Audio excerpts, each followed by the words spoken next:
Assalamualaikum warahmatullahi wabarakatuh.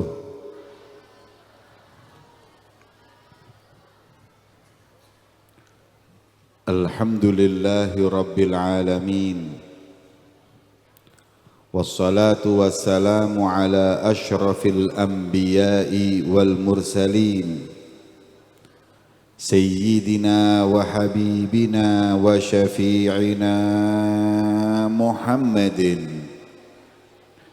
وعلى آله وصحبه أجمعين ولا حول ولا قوة إلا بالله العلي العظيم أما بعد سبحانك لا علم لنا إلا ما علمتنا إنك أنت العليم الحكيم رب اشرح لي صدري ويسر لي أمري واحلل عقدة من لساني يفقه قولي آمين يا رب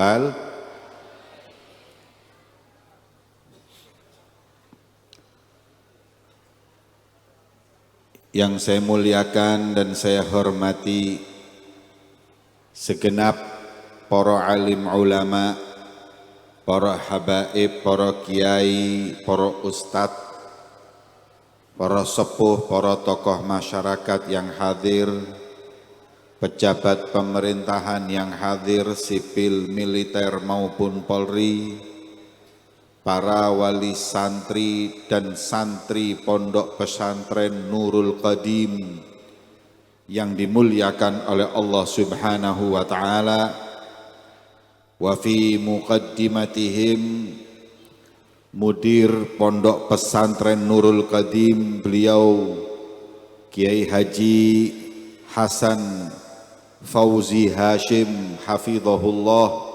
Semoga senantiasa beliau dijaga oleh Allah, wa atalallahu umrahu fi sihatin wa afiyah, lan mugi-mugi diparingi sehat panjang umur, amin ya rabbal alamin. Sedaya dewan pengasuh pondok pesantren Nurul Qadim, Kiai Haji Syamsuddin Nur, Kiai Haji Abdul Hadi Nur, Kiai Haji Abdullah Hasan hafizahumullah wa ra'ahumullah. Mugi-mugi para kiai dijaga, diparingi sehat panjang umur, amin ya rabbal alamin. Yang saya muliakan dan saya hormati teman saya Gus Hafidh selaku khodim Majelis Taklim wal Maulid Syubbanul Muslimin, hafizahullah wa ra'ah. Mugi-mugi Gus Hafidh diparingi sehat, panjang umur, amin. Hadirin kaum muslimin yang dimuliakan oleh Allah, alhamdulillah malam ini kita luapkan rasa syukur kita kepada Allah atas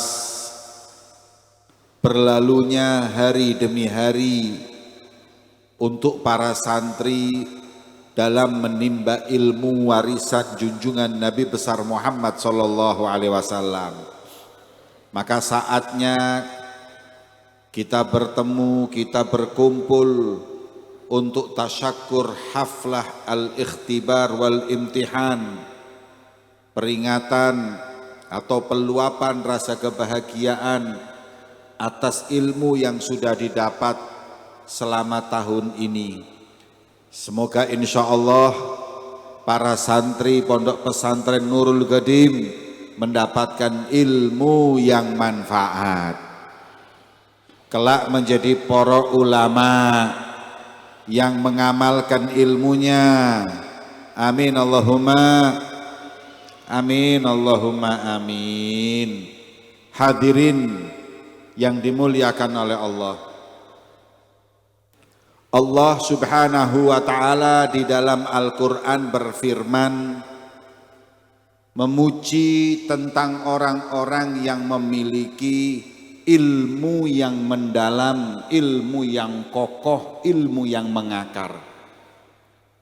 Di dalam dua ayat diantaranya warrasikhuna fil ilmi, Mereka orang-orang yang kokoh dalam memiliki ilmu. Yaquluna amanna bihi kullun min indi rabbina. Mereka berkata, aku beriman kepada Allah dan semua yang datang darinya. Wa ma yadhakkaru illa ulul albab.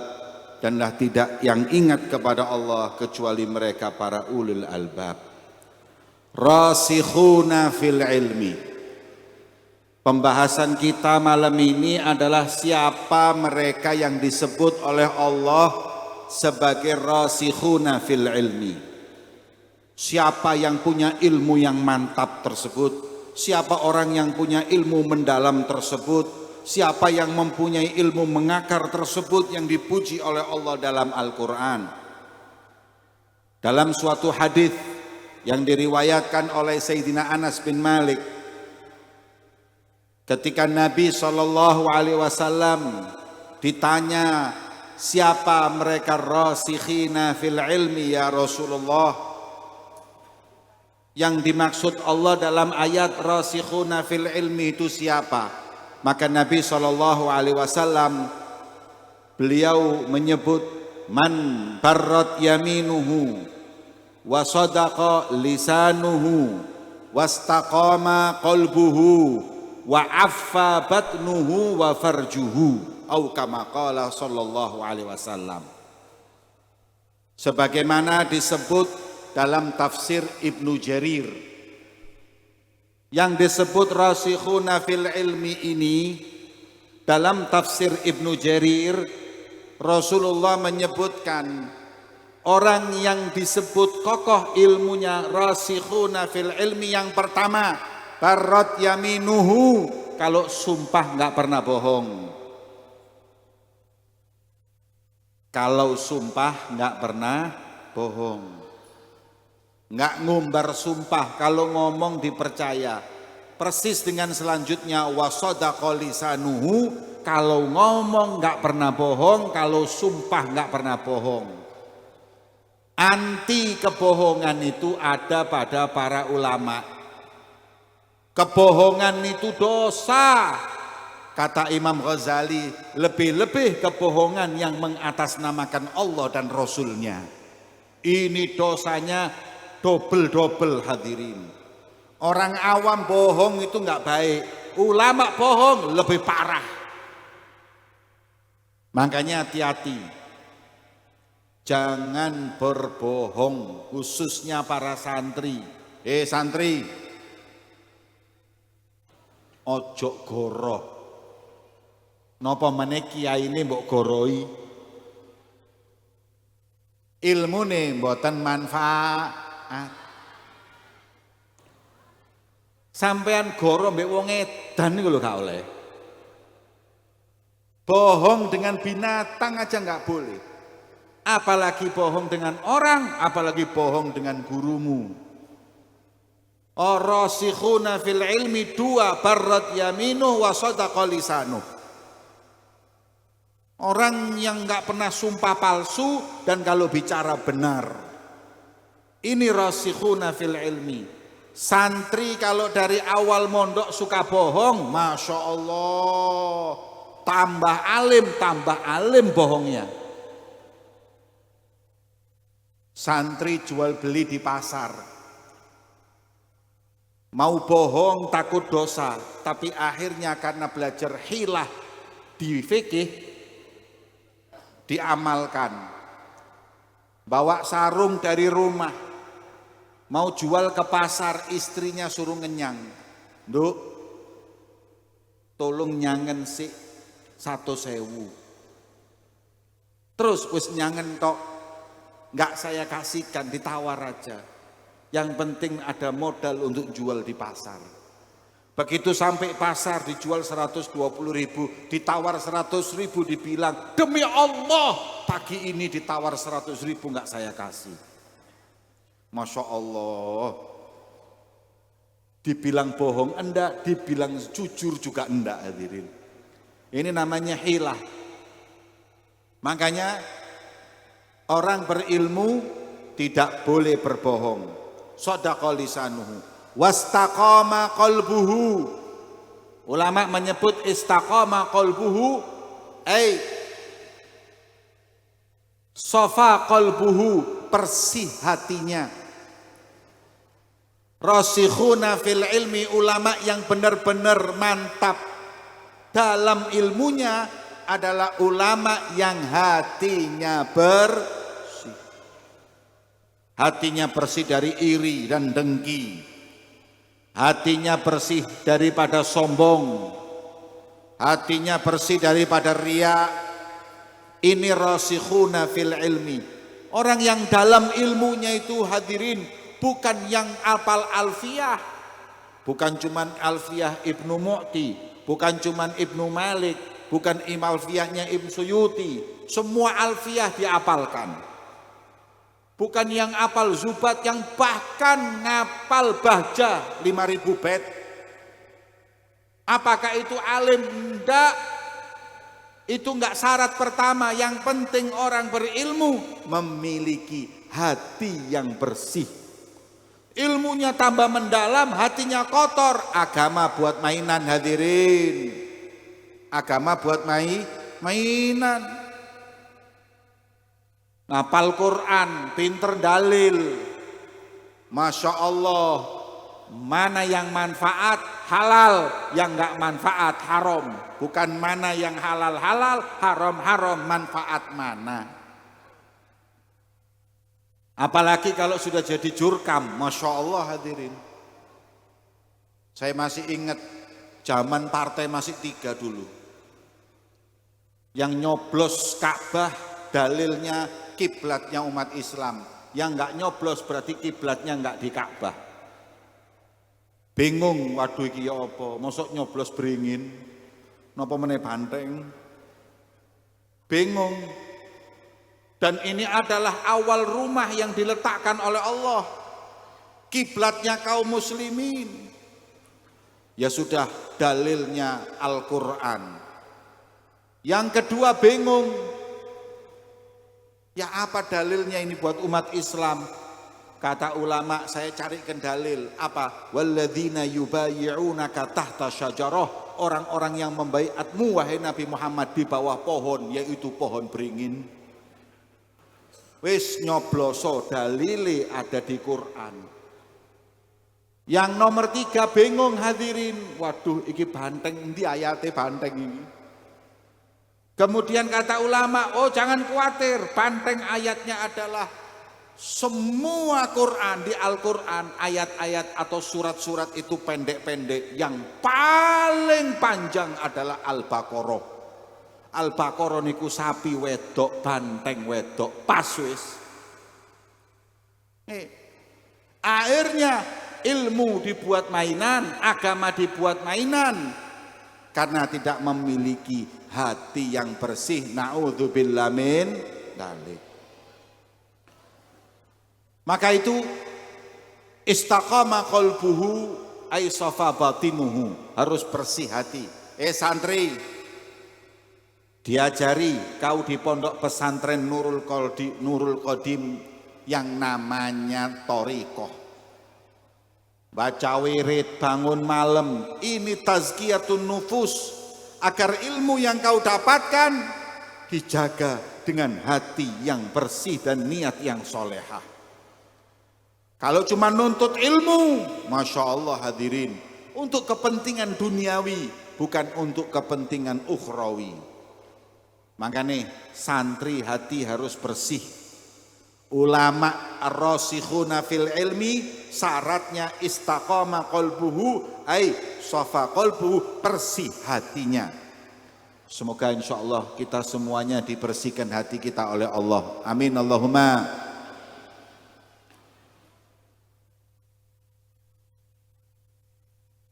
Itu yang disebut oleh baginda Muhammad sallallahu alaihi wa ala alihi wasallam.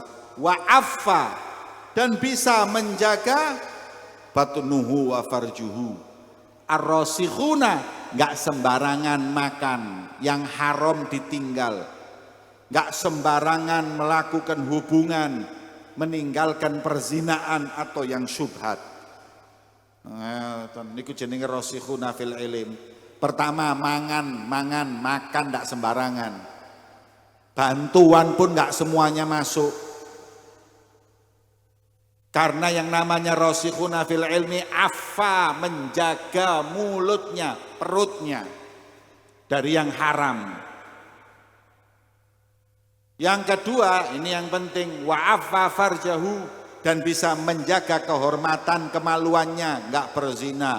Jadi ulama punya ilmu, Masya Allah. Kadang takut dia mau berzina, pakailah madhab-madhab yang nggak jelas. Mau nikah caranya gimana?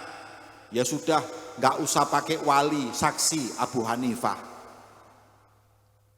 Akhirnya Abu Hanifah nikah nggak pakai wali. Ada wali tapi nggak ada saksi. Ya sudah, kita ikut mazhab imam yang lain, Imam Malik. Masya Allah. Nih, pokoknya cara untuk kumpul nggak bisa yang halal 100% mazhab Syafi'i, ikut Imam Abu Hanifah. Sebentar ikut Imam Malik. Sebentar nggak ada wali, nggak ada saksi, mau kawin berdua. Masya Allah, Abu Dawud Ad-Dhahiri. Ikut yang nggak ada Hanifah nih. Masya Allah, tapi tetap pakai akad. Ada lagi yang kalau imam nggak pakai saksi,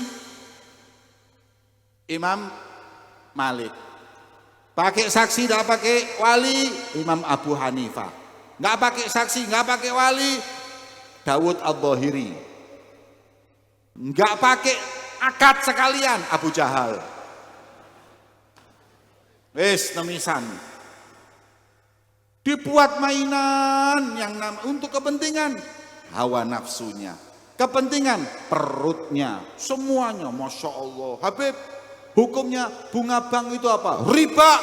Masya Allah. Kenapa? Saya niat bantu pondok Habib 10%. Ulama beda pendapat. Ulama beda. Lu tadi kan haram karena nggak dapat cipratan. Begitu dapat cipratan, ulama beda pendapat. Afa batnahu, nggak afif, nggak terhormat, nggak jaga yang masuk ke dalam perutnya. Ini kata Nabi Sallallahu Alaihi Wasallam.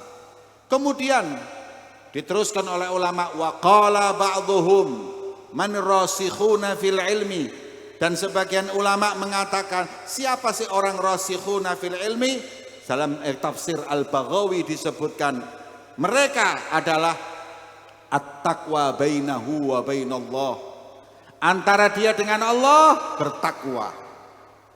Wa tawadhu bainahu wa bainal khalq, antara dia dengan makhluk tawadhu, rendah hati.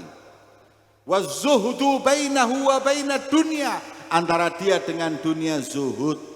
Wal mujahadah bainahu wa baina nafsih. Hampir sama yang disampaikan Nabi dengan tafsir Baghawi dan tafsir Ibnu Jarir. Cuman yang pertama rasikhuna fil ilmi itu yang bertakwa, karena yang namanya ilmu itu khasyah. Al-Habib Abdullah bin Husain bin Thahir yang ngarang kitab Sulamut Taufiq, beliau berkata, al-ilmu khasyah kullu yu'raf bidzaka ahluh.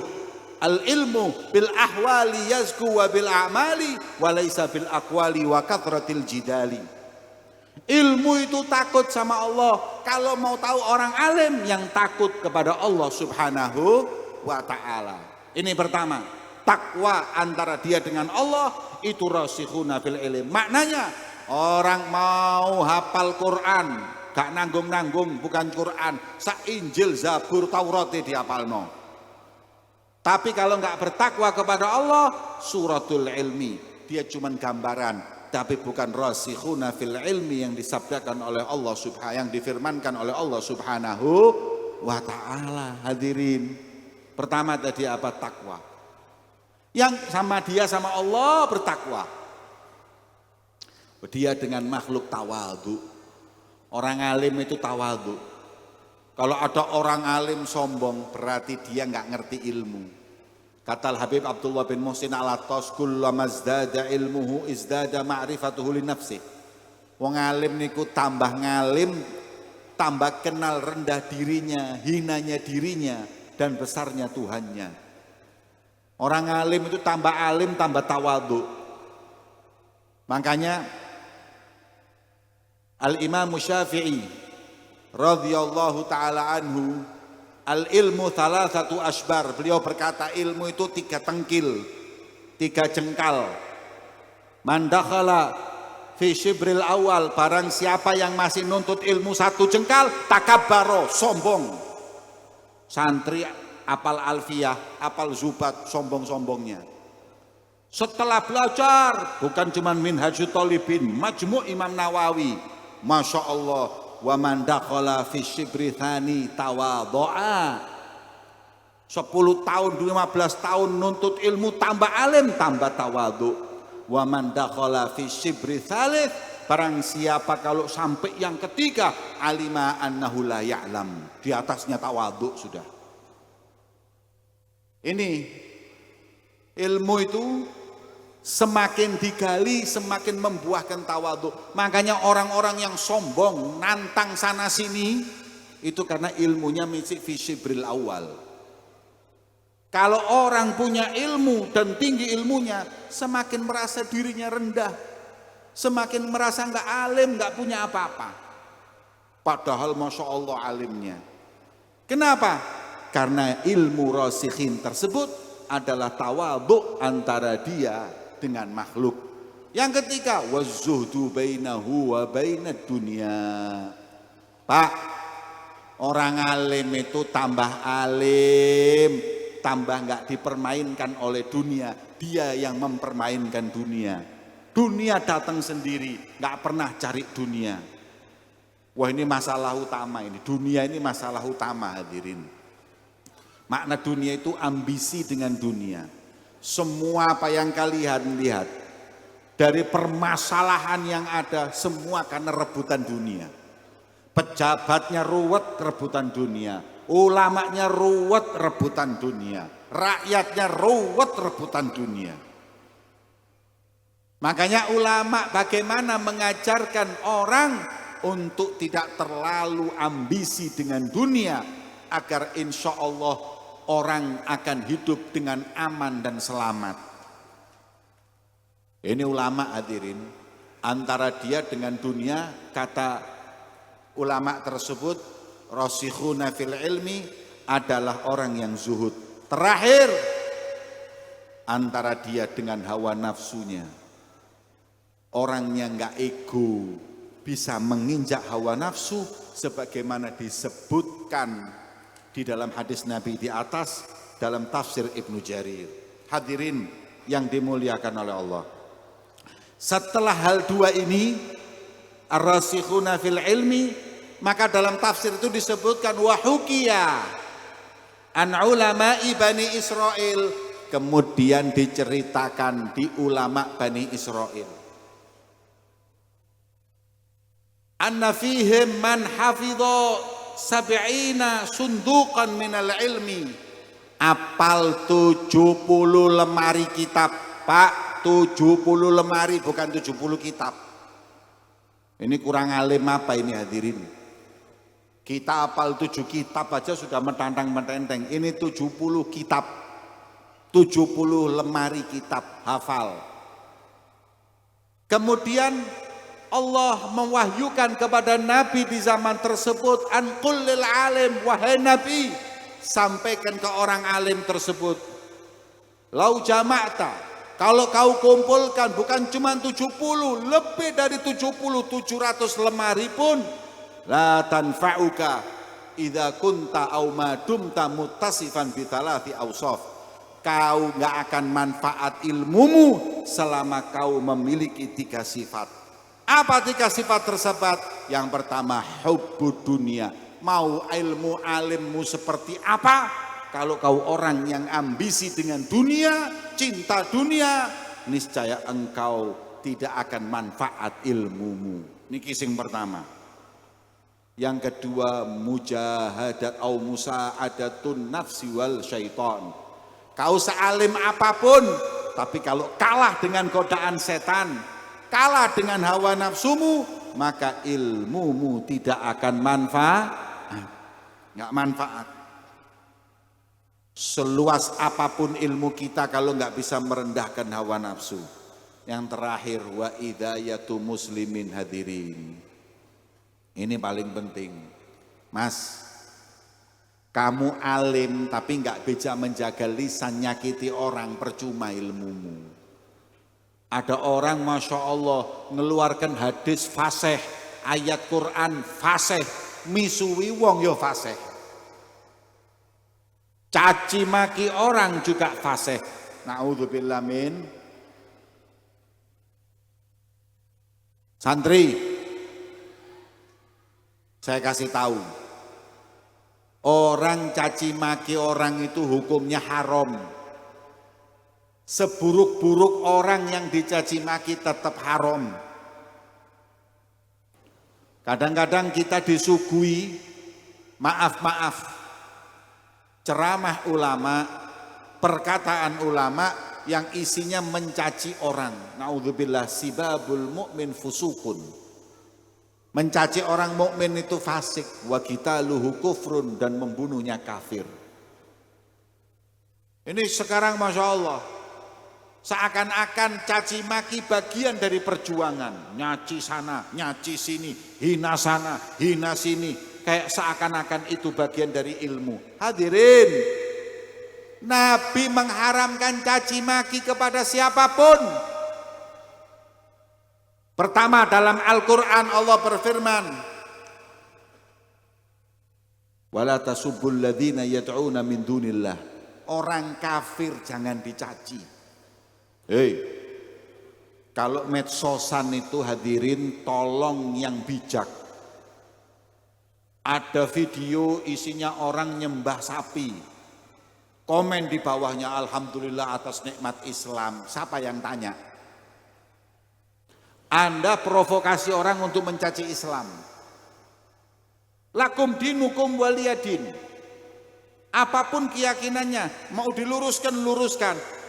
Komen di wallnya orang untuk mencaci agama lain adalah hal yang tercela. Kenapa kalau kita nggak boleh?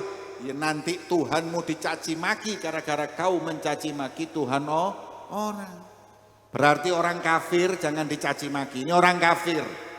Kalau orang muslim sih babul mu'min fusuk. Kata Nabi mencaci orang fasik, orang-orang mukmin fasik. Kalau caci binatang, la tasubbudik. Kanjeng Nabi dawuh, jangan caci ayam. Ayam, tahu ayam, ajem. Ayam nggak boleh dicaci, jangan lagi orang. Ayam nggak boleh. Fa innahu yughidhuka ila shalah. Dia yang bangunin subuh salat. Subhanallah, Pak, pitik gak oleh dicaci. Wis.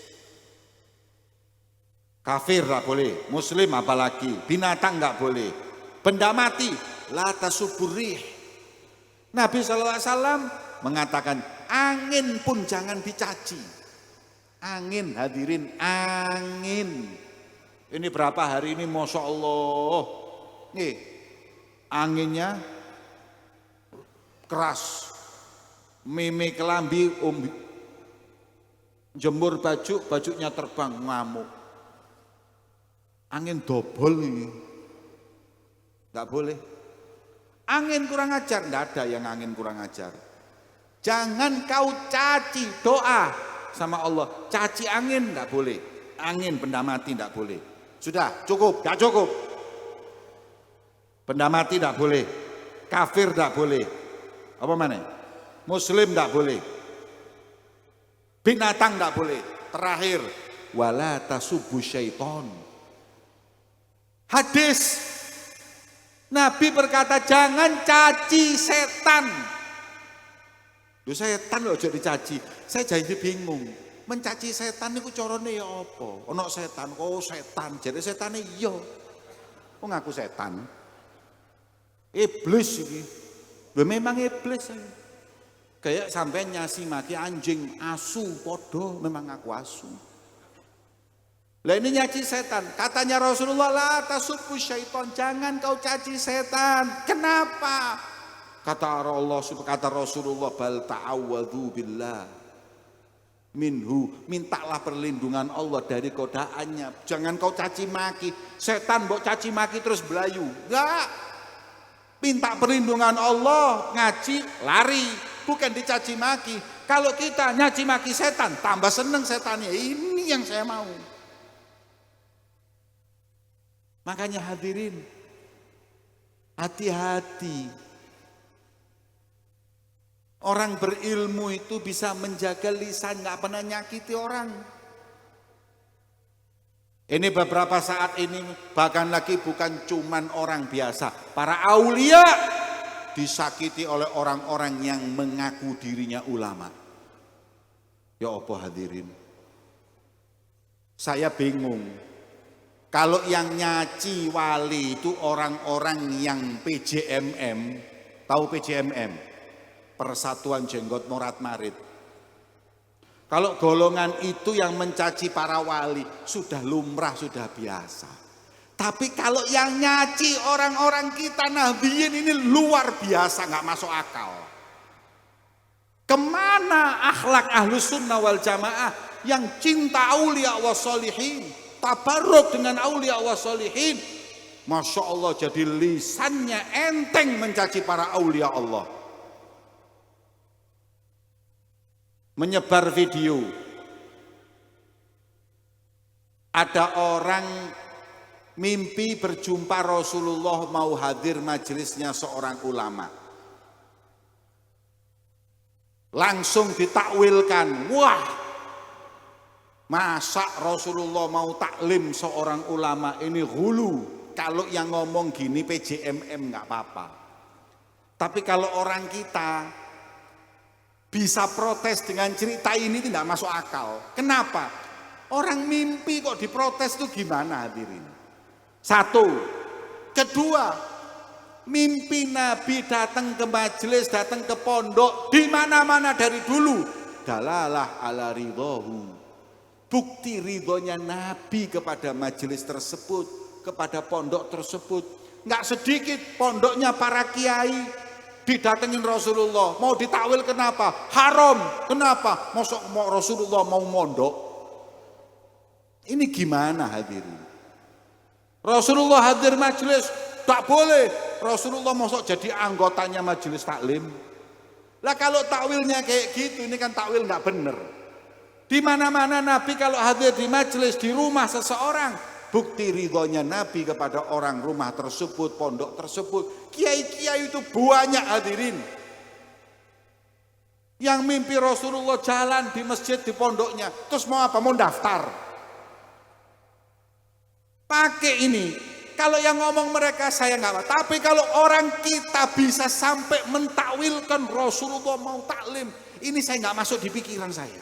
Sebegitu kotornya hatinya, sebegitu buruk lisannya mencaci para aulia Allah. Terus kayak gini, rasikhuna fil ilmi. Kita disuguhi ulama-ulama yang menambahkan kebencian, menumbuhkan kebencian di hati kita. Makanya sudah mau selamat, ikuti para pendahulu kita. Cintai orang-orang yang perlu kita cintai. Jauhi orang-orang yang senantiasa menabur kebencian, kedengkian, khususnya antara para ulama dan para aulia. Na'udzubillah min dzalik.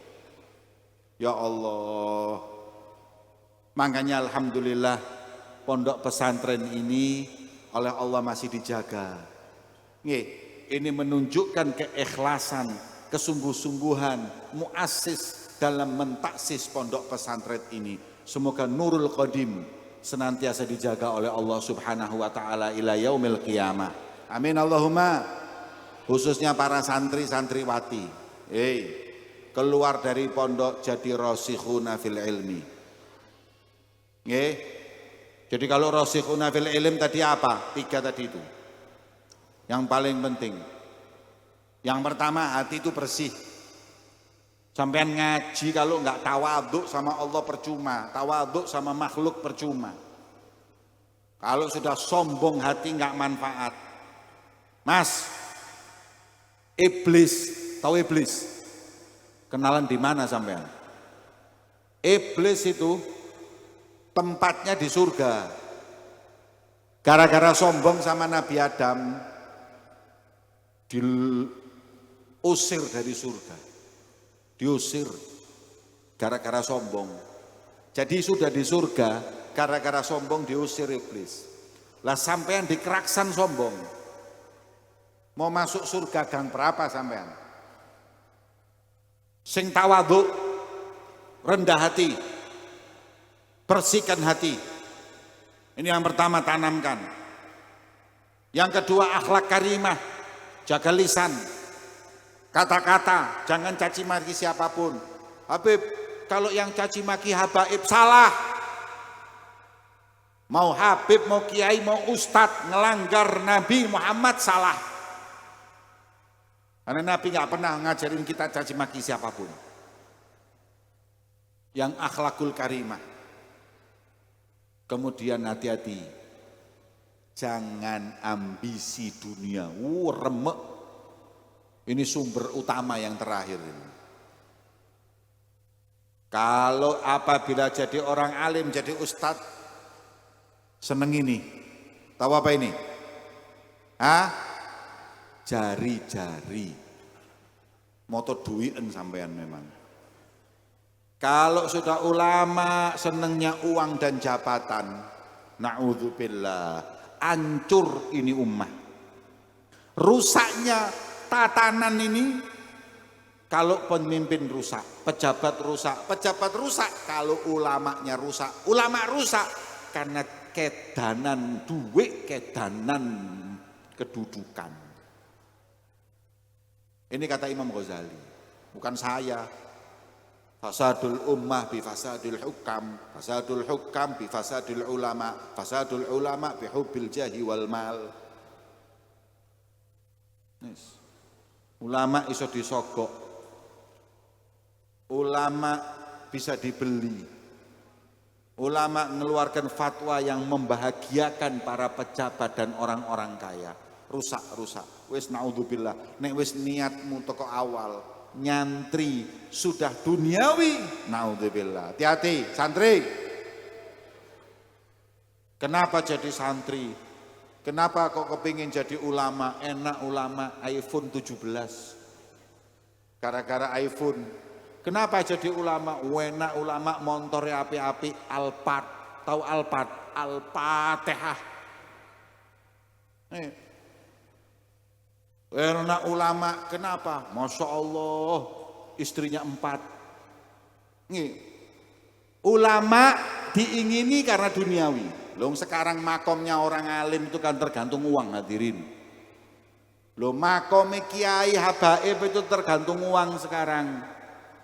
Mau alimnya Alfiyah apal, Alfiyah Ibnu Mu'ti, Alfiyah Ibnu Malik, Alfiyah Imam Suyuti, apal kabeh. Quran apal, ini apal, tapi lek numpai supra, ustad gak kira kiai.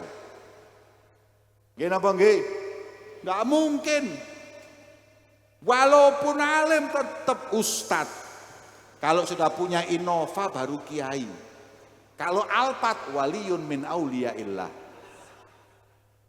Salamane lo beto, salamannya itu lo Pak. Iya.